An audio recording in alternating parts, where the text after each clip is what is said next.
Shabbat, Daf, même à bout de bête. J'espère que tout le monde va bien.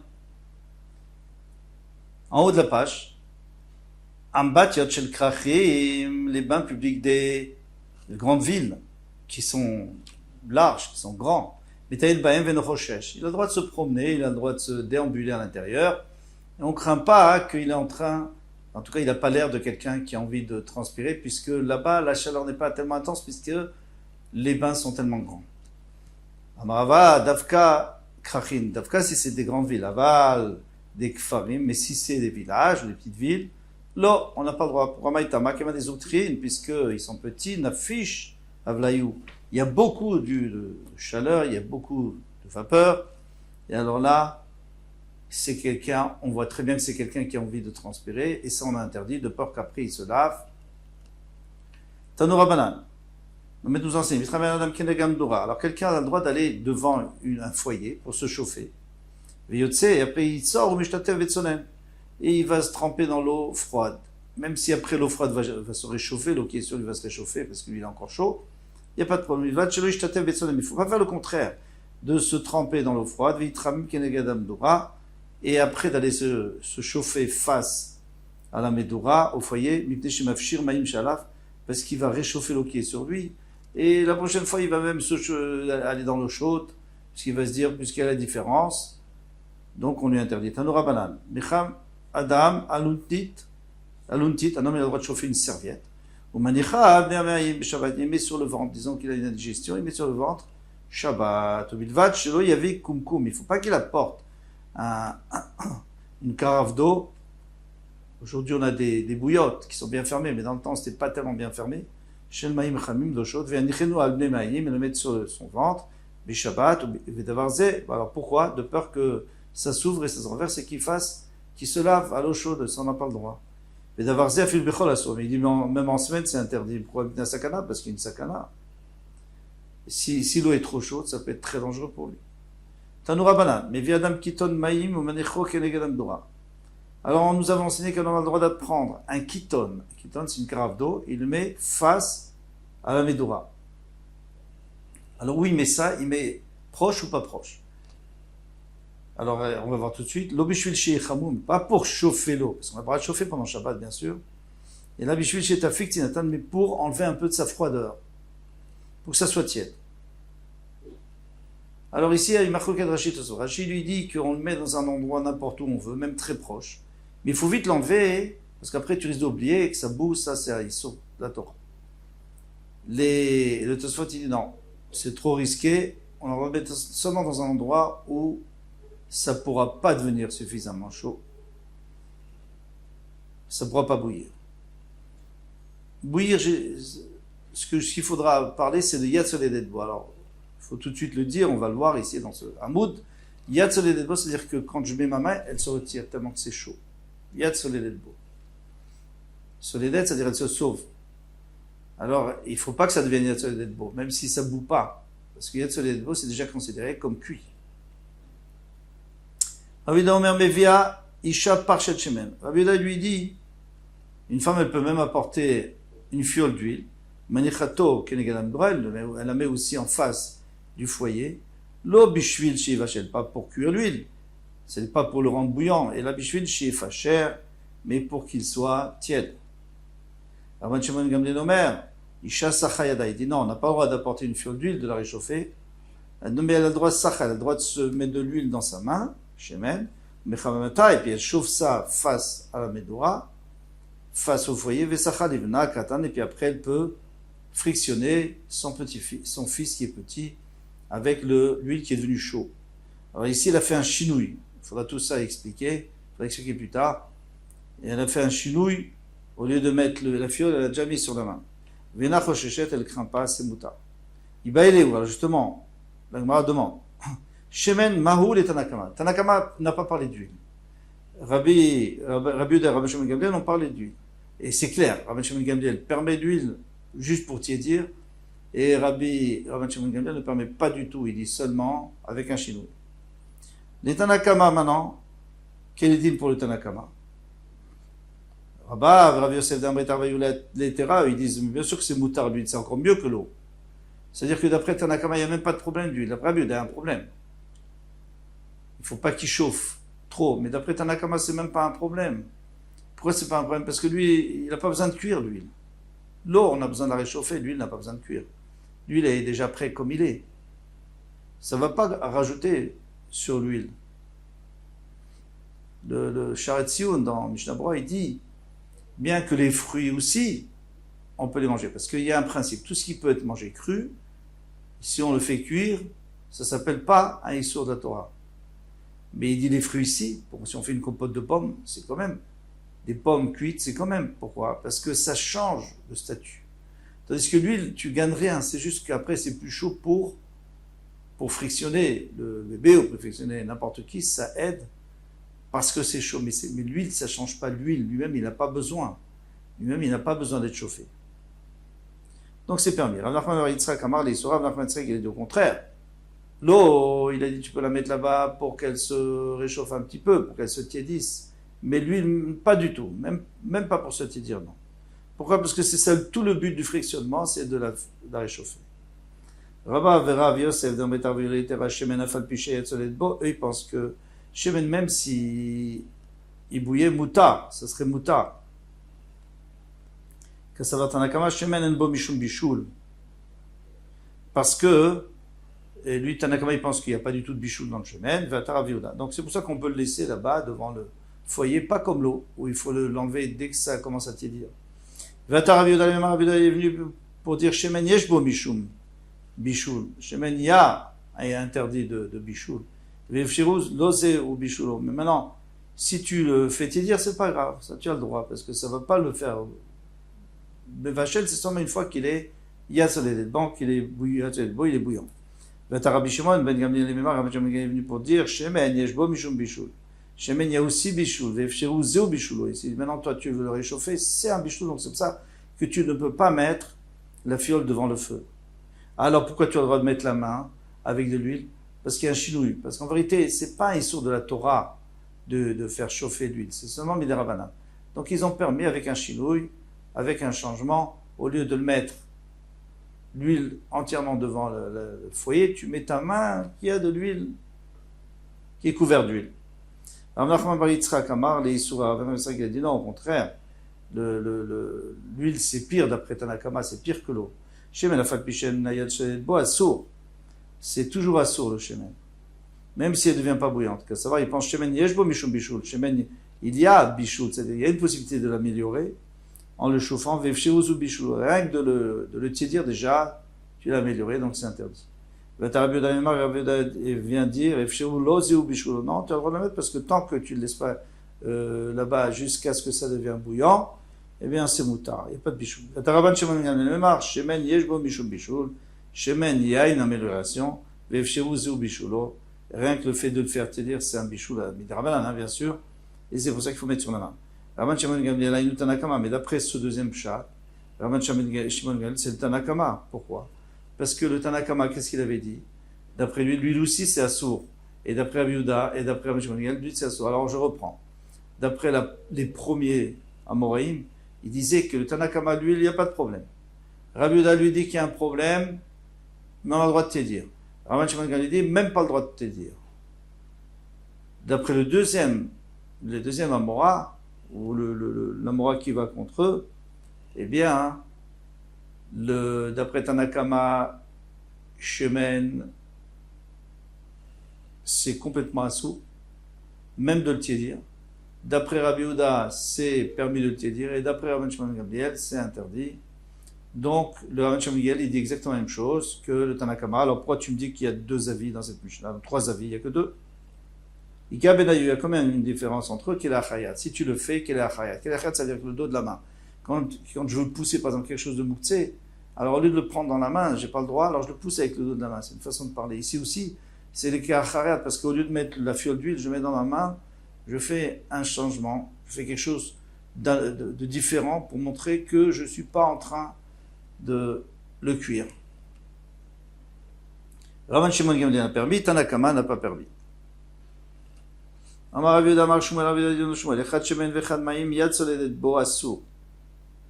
Soit de l'huile, soit de l'eau, Yatsoledbo, c'est assour. On n'a pas le droit de faire, le rendre chaud suffisamment pour que la main ne puisse pas le toucher. Hence, Yatsoledbo. Mais si la main ne se retire pas, moutar, c'est moutar. Maintenant, comment est-ce qu'on peut savoir si c'est Yatsoledbo ou pas? Parce que ça dépend des gens. Il y a des gens qui retirent leurs mains quand c'est à peine chaud. Il y en a qui vont pouvoir, ceux qui ont l'habitude de travailler dans le four, les cuisinières, les pâtissières, les pâtissiers, eux, même beaucoup plus chaud, ils peuvent laisser la main. Amarechava, kol shekriso shel tinok nirvit. Si on versait cette eau sur le ventre d'un enfant, d'un bébé, eh bien, ça brûlerait le ventre. À ce moment-là, c'est tout le monde la même chose, il n'y a pas de différence, tous les bébés, c'est la même chose. Le problème, c'est que ça ne résout pas notre problème à nous, puisque on ne va pas faire des essais quand même pour savoir à combien ça brûle, c'est impossible de le faire. Donc, les chachamim, les poskim de notre génération, et des générations précédentes, où on avait des thermomètres, alors ils ont parlé de la chaleur en degrés. Et alors ils ont dit comme ça, ils ont dit, on a vu que le lait de la vache, ça rend pas les ustensiles chalavi. Pourquoi? Parce que le lait de la vache, quand il sort du pis, il n'est pas assez chaud pour rentrer à la vie. On sait que le lait de la vache est à 40 degrés. Ok, donc 40 degrés, c'est bon. Maintenant, on a vu une autre marque qui nous dit que le couteau de shrita, quand on a fait la shrita à un animal, et que l'animal est tréfa, le couteau n'est pas taref. Pourquoi? Parce que le sang qui sort de l'animal n'est pas yatsoledbo. Il s'appelle pas yatsoledbo, il s'appelle pas bouillant, et donc c'est à froid, il suffit de lever à froid le couteau. Maintenant, combien est-ce que les animaux, donc la gorge de l'animal, quelle chaleur il est? Alors de la vache, on avait dit c'est 40 degrés, mais il y a plus que ça. Il y a par exemple la loi. Loi, elle est à 45 degrés. Maintenant, si cette eau est malade, elle est à 47 degrés, puisque ça augmente de 2 degrés. Et en plus, lorsque le sang gicle, il gagne encore 1 degré, ça fait 48 degrés. Mais pour ne pas rentrer dans les problèmes, on dit qu'à 45 degrés, jusqu'à 45 degrés, il n'y aurait pas de problème. De Yatsoledbo, il n'y aurait pas d'issour. Après plus que 45 degrés, ça serait un issour de bichoul, de cuire pendant Shabbat. Alors, il y a 3 avis qu'on connaît, hein, il y a beaucoup plus, mais des avis connus. Premier avis, c'est 45 degrés, quand on vient de dire. Deuxième avis, l'avis de Rav Ben Zion Avashom qui dit 40 degrés. Il a fait ses calculs, il a dit 40 degrés. Et le Ben Ishraï, lui, il a dit, tant que tu peux boire un café, eh bien, si tu peux le boire facilement, c'est qu'il n'est pas encore. Alors, je pense que c'est plus que ça. Parce qu'un café, normalement, est plus que 45 degrés. Ou peut-être, en tous les cas, pas 40 degrés. C'est sûr que non, parce que 40 degrés, c'est rien du tout. Voilà pour ces avis de Yatsoledbo. On continue. Amar Yitzchak, Bar Vimi. Une fois, je suis rentré derrière Rabbi, Rabbeinu Akadosh, le Beta Merchatz. Je voulais mettre un parchel shemen pour loindre, je voulais mettre une fiole d'huile dans le récipient où il y avait l'eau chaude. Il a dit, prends dans un klisheni.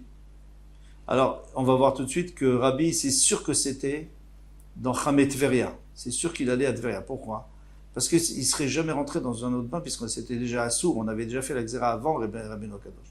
Donc si on nous a dit dans le Hamoud dernier qu'on avait le droit seulement d'Chamet Tveria, dans les bains de Tveria, les termes de Tveria, c'est qu'il est rentré là-bas, sinon il ne serait même pas rentré Shabbat. Malgré tout, il a dit, prends dans Keli Sheli, dans un deuxième Keli. Donc, mets pas directement dans l'eau bouillante, mais mets dans un deuxième Keli, dans un autre Keli qui est froid, et à ce moment-là, tu pourras mettre dedans l'huile. Vitel. Shmamina tlat, j'ai appris, on peut prendre 3 choses ici. Shmamina, shemen, yeshbo, bishum, bishou. Donc, on voit que c'est assourd de cuire de l'huile. Veshmamina biklisheni, enomevachel, pardon. Et on peut dire ici que klisheni ne cuit pas. Alors ça, c'est un petit problème. Pourquoi? Parce que vous avez un Keli Rishon qui est bouillant, vous avez un Keli Rishon qui est plus tellement bouillant. Vous avez un Keli Sheni qui est vraiment très chaud. Alors pourquoi est-ce qu'on ne dirait pas celui qui est bouillant, c'est assourd, et celui qui n'est pas bouillant, c'est Moutar? Pourquoi tu me parles de Keli Rishon et Keli Sheni? Ça, c'est un gros problème, parce que vous mettez un thermomètre dans un keli sheni, vous verrez, il peut être aussi chaud. Il peut être, disons que le keli rishon, le premier keli, il est à 100 degrés. Eh bien, le keli sheni, il peut être aussi à 100 degrés ou peut-être, en tous les cas, à 90 degrés. Mais nous, on est loin du compte, puisqu'on parlait de 45 degrés. Alors pourquoi keli sheni, ce serait moutard? Et Tosfot, il nous dit un chidouche extraordinaire, merveilleux même. Il nous dit, et d'ailleurs, vous pouvez le remarquer quand vous buvez du café ou du thé, une boisson chaude, c'est que quand c'est dans le keli rishon, dans le premier keli, il est bouillant, le keli rishon, les parois sont aussi chaudes. Par définition, puisque c'est le keli qui était sur le feu. Eh bien, on met quelque chose à cuire, même si ça cuit jamais tout de suite, ça prend un peu de temps pour cuire. Donc ça va cuire. Si on met dans le keli sheni, même si maintenant, quand tu mets l'eau dedans, elle est bouillante, bien sûr, parce qu'elle vient du keli rishon, mais dans quelques secondes, elle va perdre de sa chaleur. Pourquoi? Parce que les parois sont froides. Petit à petit, elle va perdre de sa chaleur et certainement qu'elle ne pourra pas le cuire. Ça ne pourra pas rester suffisamment de temps pour cuire. Sauf les choses qui cuisent très vite. Bon, alors ça s'appelle kalé abichoul. Tout ça, on verra plus loin. Bezrat Hashem, les choses qui cuisent très vite, à ce moment-là, ça pourra poser un problème dans le keli sheni. Ushmamina, dernière chose qu'on peut apprendre, efshero zeu bishulo. C'est que rien que lui, il voulait pas qu'il soit bouillant, cette huile, il voulait juste le réchauffer un peu, ça s'appelle bichou. Et maintenant, comment il a fait ainsi? Qui? Rabbeinu Akadosh, il lui a dit, non, ne mets pas dans keli rishon, mais dans keli sheni, là, t'es en train de dire une halakha, dans le Bet HaMechatz, ve'amar Rabba bar Rav Chana, répondant Rav Chana, amar Rabbi Yochanan, vechol makom mutar le'arer, chutz mi Bet HaMechatz. Dans tout endroit, on n'a pas le droit de penser à des livrets Torah, sauf au Bet HaMechatz. Dans tout endroit, on a le droit de penser à des livrets Torah, chutz mi Bet HaMechatz, sauf dans les bains, au Bet HaKissé, dans les toilettes. Mais si tu me dis que c'était en araméen, ou un langage profane, des choses de chol, on a le droit de dire, c'est des choses profanes, on va dire en Lashon HaKodesh, même en hébreu. Shel Kodesh, mais les choses qui sont de Kodesh, de Torah. Asur, le Omran, Bilshon Chol, on n'a pas le droit de dire en araméen ou en français. En Lashon de profane, en langue de profane. Alors la Gemara répond, donc Rabbeinu Akadosh, il n'aurait pas dû dire une halakha dans le Bet HaMechatz. Et la Gemara répond, Afrouche Meisura, Shane, c'est différent. C'était juste pour l'éloigner, l'empêcher de faire un issour. Alors pour empêcher de faire un issour, ça on a le droit. Teda, et d'ailleurs on a une preuve, on a vu autre part, d'Amar Rav Yehuda, Amar Shmuel, Maaseh Betalmido shel Rabbi Meir, il y avait le Talmid Rabbi Meir, Shenichnas Arav de HaMechatz, il est rentré derrière lui au Bet HaMechatz, au bain public, Bikesh le Hadiach Karka, il a voulu laver le parterre pour que ça soit propre. Amar Lohem Adichim, on n'a pas le droit. La source, l'eau Karka, il voulait oindre le Karka, alors il y en a qui disent avec de l'huile, il y en a qui disent avec de l'eau parfumée pour que ce soit agréable. Amar Lohem Sachin, on n'a pas le droit de oindre. Pourquoi? Parce que les Chacham, ils ont fait une takana de peur qu'il y ait de la terre et qu'il y ait des trous, et en lavant, eh bien, ça va remplir les trous, mashve gumot, c'est assour. Alma afrouche meisura, Shane, tu vois bien qu'on a le droit de faire ça. Il a dit Rabbi Meir, on n'a pas le droit de faire ça pendant Shabbat. Donc c'est une preuve qu'on a le droit de dire une halakha, si c'est pour empêcher quelqu'un de faire un issour. Achanami, ici aussi, la frouche meisura, Shane, c'est différent. On a le droit d'éloigner quelqu'un d'un issour, même dans Bet HaMechatz. Amaravina, Shmamina, tu peux déduire d'ici à Mevachel Becham et Dveria, celui qui fait cuire dans les eaux de Dveria. Alors attention, les eaux de Dveria avaient une marloquette, est-ce qu'on peut faire cuire ou pas? Ça s'appelle cuire ou pas, parce que ce que ça s'appelle la tolda Tachama, la tolda dérivée du soleil ou le dérivé du feu, parce que ça passe sur le Gehinom. Tout ça, c'était ce qu'on avait vu avant. Eh bien, ici, on voit que c'est interdit, que c'est chayav, il est chayav, donc c'est un issue de la Torah. Pourquoi des Maaseh de Rabbi, il est chagzera? Parce que le Maaseh de Rabbi, c'était après la Gzera. Le Marley Tol Beklishini, il dit, prends dans Klishini. Pourquoi tu prendrais dans Klishini? Qu'est-ce qu'il y a? Même dans Klirishon, quel est le problème? Il n'y a même pas d'issou. Et la Gemara dit, non, Vamara Frizam, Vachebecham et Veria, Beshavat Patour, Friza, il dit qu'il est Patour. Maï Chayav, c'est vrai que les Chachamim, peut-être ont interdit, mais en tout cas, Midoraita, c'est sûr qu'il est Patour. Maï chayav nami de kaamar. Alors quand il a dit chayav, makat mardout, c'est-à-dire qu'il va recevoir des coups qui ont été institués par les chachamim. Les chachamim donnent des coups à quelqu'un qui a transgressé les paroles des chachamim. Amar Rabbi Zera dit ani chazite le Rav Avaou de Shad Bambati. Moi j'ai vu Rabbi Avaou qui était en train de nager, de progresser Bambati dans ses bains publics. Velo Yadana, et je ne sais pas, Iakar Iloakar. Si il a vraiment enlevé les pieds, c'est-à-dire il a déraciné les pieds, il a détaché les pieds, donc c'est-à-dire qu'il a vraiment nagé, ou s'il marchait dans l'eau. On va dire Pshita de Loakor, car c'est sûr qu'il n'a pas nagé. Pourquoi? On n'a pas le droit de nager dans une bricha, dans une piscine, mais les amaïm plein d'eau, même si c'est dans son jardin. Pourquoi? Parce que les chachamim ont interdit de nager pour la bonne raison que quelqu'un qui va nager dans un fleuve ou dans la mer, eh bien, il risque de faire une bouée. Pourquoi? Ils avaient aussi des bouées à ce moment-là. Ils appelaient ça chavit shel shayatim, un genre de truc qu'on mettait autour d'eux pour aider à nager. En tous les cas, on a interdit de nager pendant Shabbat à cause de ça, pour cette raison. Alors bien sûr qu'il n'a pas nagé. Quelle est la question? Lokashia. Ha deled be gedoudé, on tourne la page. S'il n'y a pas de gedoudé, s'il n'y a pas de rebord, ha deid be gedoudé, ou alors s'il y a des rebords, c'est-à-dire s'il y a une piscine creusée, donc il y a des rebords, là on a le droit. Pourquoi? Parce que ça ne ressemble pas au fleuve, puisque le fleuve c'est toujours en pente douce, Par contre, si cette piscine elle est faite en pente douce, donc elle est, comme il dit Rashi, au début elle est pas profonde, elle devient de plus en plus profonde.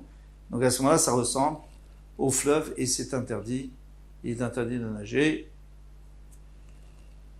Voilà, donc Shabbat c'est un peu embêtant, mais il faut profiter en semaine pour nager. Shabbat, pardon. À bientôt, Bezrat Hashem. Kol Tov.